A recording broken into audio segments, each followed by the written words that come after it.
Praise the Lord everyone. मसीह यीशु में सबको जय मसीह की सलाम खुशामदीद। प्रियो, परमेश्वर के बढ़ाने के तरीके विषय में देखेंगे हम कि परमेश्वर कैसे आपको बढ़ाना चाहता है और हमको बढ़ाना चाहता है। प्रियो, हमारे बढ़ाने का तरीका ये है कि हम मनुष्य की बुद्धि से सोचते हैं और कुछ बातें ऐसे हम निर्धारित करते हैं अपने लिए कि शायद ये परमेश्वर की इच्छा है, और हम ऐसा विचार करके परमेश्वर से पूछते हैं कि अब हमारे इस परिश्रम का फल हमें दे। लेकिन परमेश्वर से हमें ये पूछना चाहिए कि इस विषय में क्या इच्छा है, ये काम हम करें या ना करें।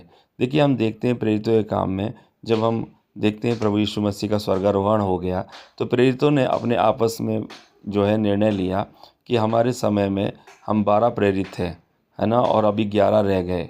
यीशु मसीह के समय में 12 थे लेकिन 11 रह गए, लेकिन क्योंकि यहूदा जो है फांसी लगा के मर चुका था।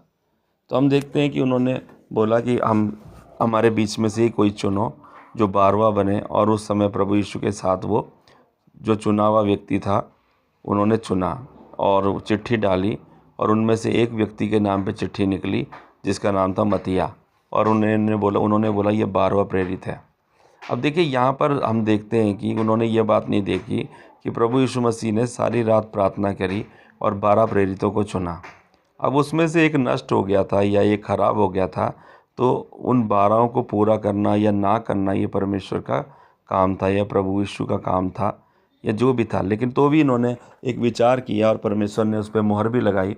लेकिन आगे चल के हम क्या देखते हैं कि मत्तियाह का नाम पूरी बाइबल में आगे नहीं लिखा हुआ, ना उसने कोई काम किया हुआ उसके बारे में लिखा हुआ, लेकिन पौलुस के बारे में नाम लिखा हुआ। और पौलुस ने जो अधूरे समय का जन्मा हुआ ऐसा बोलता है वो अपने आप को, कि जब प्रभु यीशु मसीह चले गए थे उसके बाद वो चुना गया था। और ये प्रेरित है उसको परमेश्वर के द्वारा मिली थी, क्योंकि उसकी आंखों में बिजली चमकी और यीशु मसीह ने कहा कि तू मेरा क्या करेगा, सुसमाचार प्रचार करेगा और मेरा चुना हुआ प्रेरित है। इसलिए वो कई जगह अपने वक्तव्यों में देता है कि परमेश्वर की ओर से यीशु मसीह का प्रेरित होने के लिए बुलाया गया मैं पौलुस हूँ। और देखिए कितना बड़ा पौलुस ने काम किया, है ना, और पूरा प्रचार आप देख सकते हैं उसी के प्रचार थे।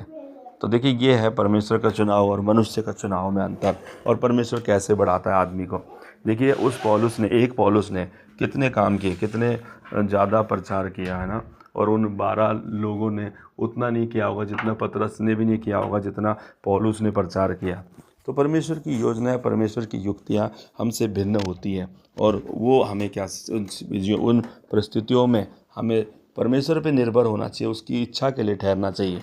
देखिए, पुराने समय में हमें प्रभु के वचन के अनुसार लेसन लेना चाहिए कि जब संदूक जब तक रहता था और बादल उस पर रहता था तब तक इजरायली लोग बैठे रहते थे, चाहे वो 1 साल रुके या 1 दिन रुके।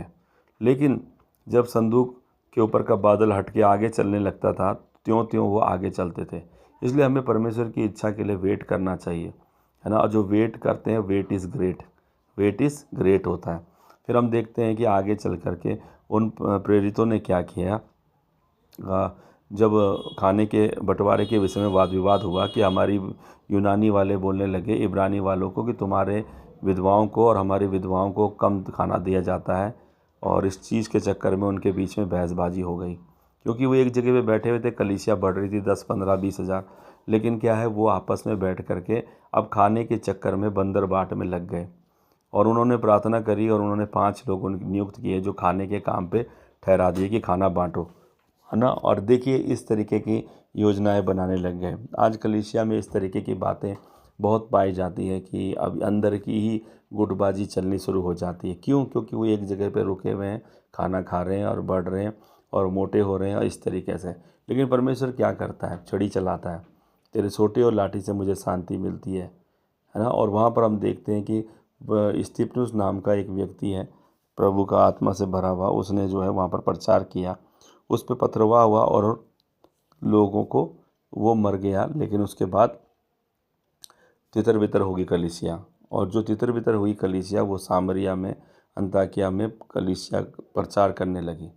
और फिलिपुस नाम का वहाँ पर एक प्रचारक था, उसने वहाँ पर प्रचार किया सामरिया में, और बहुत सारे लोग प्रभु के राज्य में आ गए, और वहाँ भी एक कलीसिया प्रभु की स्थापित हुई। और इस प्रकार से प्रभु का मिशन कार्य बढ़ने लगा और काफ़ी दिन तक बढ़ता रहा और चलता रहा। पतरस को भी भेजा गया।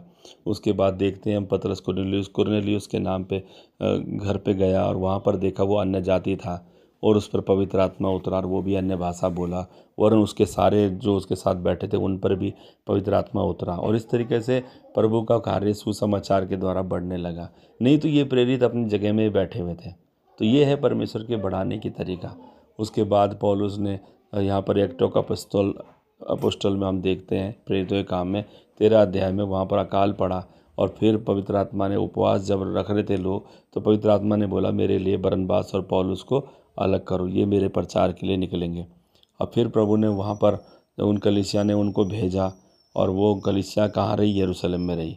फिर आप देखते हैं कि यरूशलेम में फिर कभी कलीसिया पे सताव के बारे में नहीं लिखा हुआ, क्योंकि मिशनरी कार्य के लिए भेजे गए और वहाँ प्रचार होने लगा पूरे विश्व में। प्रभु के सुसमाचार का दरवाज़ा पौलुस के द्वारा और बरनबास के द्वारा खुलने लगा। और आगे फिर इसी तरीके से तीमुथी और तीतुस और बहुत सारे प्रभु के चेले तैयार हो गए और इस तरीके से विभिन्न स्थानों पे प्रभु के कार्य का प्रचार हुआ, कार्य बढ़ने लगा।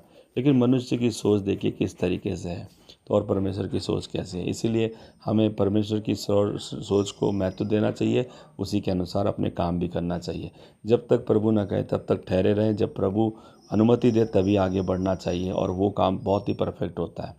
तो इसलिए हमें इस बात से शिक्षा मिलती है, इसी के अनुसार हमें करना चाहिए। आइए हम प्रार्थना करेंगे, प्रभु इसी प्रकार हमें अनुग्रह दीजिए कि हम इसी प्रकार जो है आगे बढ़ते रहें और प्रभु की महिमा करते रहें। जय मसीह की।